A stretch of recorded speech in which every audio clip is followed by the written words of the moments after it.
کہ الیکشن والے دن فارم 14 اور 15 ہم ضرور لیں گے، آروز کو نہیں چھوڑیں گے۔ جب ان کو یہ پتہ چلا کہ اب ہمارے آروز کا بھی خیر نہیں ہے، عوام میں شعور آ گئی ہے، تو یہ راہ فرار سے وہ آپ دیکھ رہے، سارے دنیا دیکھ رہی ہے کہ وہ بھاگ گئے۔ اب ہم ایک ہی چیز کہہ سکتے ہیں کہ امریت جیت گئی ہے اور جمہوریت ہار گئی ہے، اور یہ ان کا شکست تھا۔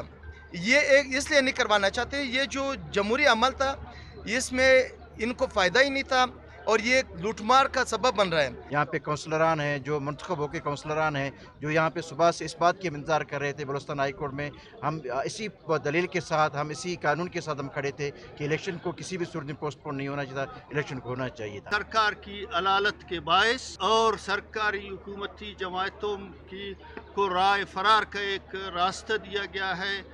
ہمیں یہ کہا جا رہا کہ جنوری کے 3rd ویک تک اسٹے ہو گیا ہے، ہم ان کو بھاگنے نہیں دیں گے۔